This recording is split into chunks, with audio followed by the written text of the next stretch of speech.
saaga wuñ xaste wuñ wax jaru ko quoi matu ko bon maintenant CNRM bonne chance le texte est bon mais mise en œuvre bi ak parce que ñoom pénaluñ ñoom dañuy réguler mais pénal bi tamit ñu renforcer ko bu baax a baax pour que dëkk bi jëm au travail c'est bon maintenant bu ma ko waxee ñu ne way sawaay dictateur la wala dara mais pour man il faut qu'il y ait une orientation qui restreint un peu les libertés ah mais Pape Ousmane si les monarchies tout le monde est réglo le pays est propre discipliné ah est-ce qu'on n'a pas besoin d'une monarchie est-ce qu'on n'en a pas besoin tu n'as pas de problème hein tu vas à tes occupations yaa ngi wax sa xalaat yaa ngi def lépp mais teewul yaa ngi ci dëkk bu neex. la forme républicaine nga bëgg ça. ah comme ça fait partie des clauses d'intangibilité. voilà mais pour moi ça doit être tangible hein on doit revoir ça. fu ñu koy jaar référendum. oui bien sûr enfin xam nga c'est pourquoi je ne suis pas d'accord avec les clauses d'intangibilité parce que suñu benn doyen d'Iguy da doon wax ne les constitutions ne sont pas des temples dressés vers le sommet c'est-à-dire que la génération 2016 parce que les clauses intangibles 2016 la woon est-ce que dañu war a imposer seen vision à des générations 2100 clause d'intangibilité amul sens. oui mais dañ lay wax ne la am na mooy constitution yi gën a yàgg ci jamono aussi. pour man loolu amul njëriñ loolu du dëgg. jóge nañ fi te ba tey. loolu du dëgg. c'est-à-dire buñ taxawee ñu ne constitution bi duñ ko changer ñu ne clause intangible buñ demee ba jamono laajatul loolu looy def. yow la charte bi da nga ko fi invoqué tout le temps c'est depuis quand. oui la charte du Mandé. oui c'est depuis quand. non defal naa ko je ne waxuma que ne longévité am yàggaayam. mooy pertinence am mais respect bi mu am ci démocratie moderne bii nii te mu doon une réalité africaine ñu jëli ay réalité de je ne sais où foofu laay waxee. mais par contre les clauses intangibles man musuma cee d'accord parce que dama jàpp ne amul benn génération ñoom Khadim Diop peut-être que ne mën na takk ñeenti jabar garaawul quoi. mais est-ce que boo defee loolu clause intangible saa yi doo sonal com dafa nopp jabar ji mënul loolu alors donc vu sur cet angle-là législation mënoo koo ne fii nga war a taxaw da ngay bàyyi époque bi di définir aussi bon parce que comme par exemple la constitution américaine qui na musuñ ko changer mais 5 articles la.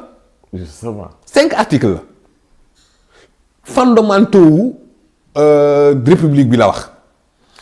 Est-ce que xam nga ni dans un état fédéral les états fédérés ont leur constitution aussi. oui.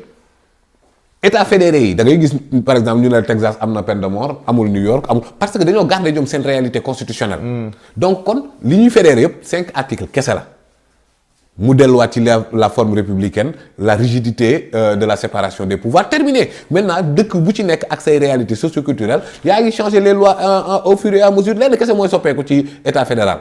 mooy ne amoo souveraineté internationale mais tu gardes tout da ngay garder sa drapeau sa hymne sa devise sa lépp da nga koy garder mais tu n'as plus la souveraineté internationale. loolu kese la donc kon ñooñu ñu ngi changer seen i constitution di ko dëppaleeg jamono. nañu changer waat bi fii ne. non pas dama la bëgg a wax rek que la forme républicaine n'a pas encore donné une forme de développement. Or au Maroc Qatar. Dubaï les monarchies du Golfe mais ay monarques ñoo fa nekk alors qu'ils sont développés. est-ce que ce n'est pas maintenant benn sujet à interrogation parce que Pape Ousmane France bi mu jugee ci révolution 1789 amul démocratie dañoo restreindre les libertés tabax réew mi Amérique après la guerre de sécession amul démocratie dañoo restreindre les libertés tabax réew mi dem ba nag régler seen problème yépp développement au rendez-vous ku feebar faju ku war a jàngi ku xiif lekk ñu soog a nag maintenant ñëw ci les questions que je dis philosophiques ou existentielles ou le bilan immatériel dire que way liberté démocratie nangam et gis nga ne bu développement bi di gën a bëri ñoom ñuy gën a xaabaabal vers le libertinage mariage pour tous et cetera ñu dugg ci ay parce que nekkatuñu ci ay enjeux yooyu pour man nag ñun dañ na téel rek bëgg a adapter. alors que am na ay préalable. bien sûr. alors ñu wax ci wàllu yoon bi nga déggee ni Ismaïla Madior Fall ak Sophie Gladima finalement renvoyé nañ leen seen dossier mu war a dem tribunal. une bonne chose ñu mën a xam finalement lañ leen di reprocher ndax am na ak amul wala. Bien pour sûr. la première fois ñu. bien sûr loolu tamit bokk na ci li nga xamante ne mën nañ ko rafetlu ci doxalinu justice parce que bon da nga daan gis ay nit te dossier pendant des années et des années donc comme que ñu ngi leen di yóbbu devant le juge et qui sont libres hein.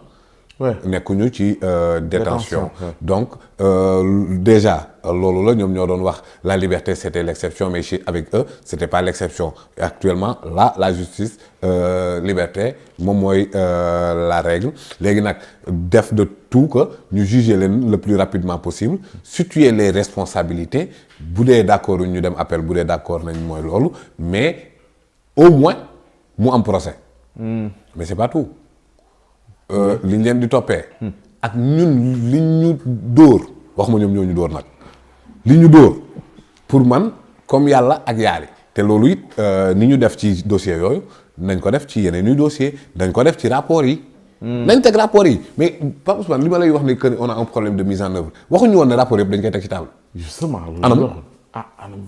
mais pourquoi lii duñ ko fàtte le président Diomaye bu dee daf ko fàtte quoi parce que président vous nous avez promis de déclassifier les rapports cette promesse en fait bi ñu ko defee ak léegi ëpp na at anamu déclassifier rapport moom lu yomb na quoi le président loolu lu yomb la déclassifier teg lépp ci table bi même booy waa d'accord léegi déclassifier wu waaye léegi jox ko justice mu xool ku def ak ku deful président lii laajuñ la lu bëri quoi lii aussi ah ngir yàlla Pape Ousmane lii bëriwul joxal justice mu doxal ko non.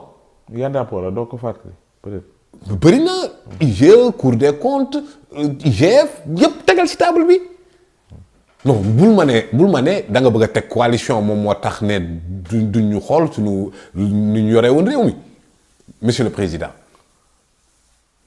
les Sénégalais dañuy xaar des résultats concrets ci loolu noonu rapport yi nee nga amoo conc waaw kon lu ko téye bo conc bu ko téye neew fa lan moo ko téye ay urne ñoo ko téye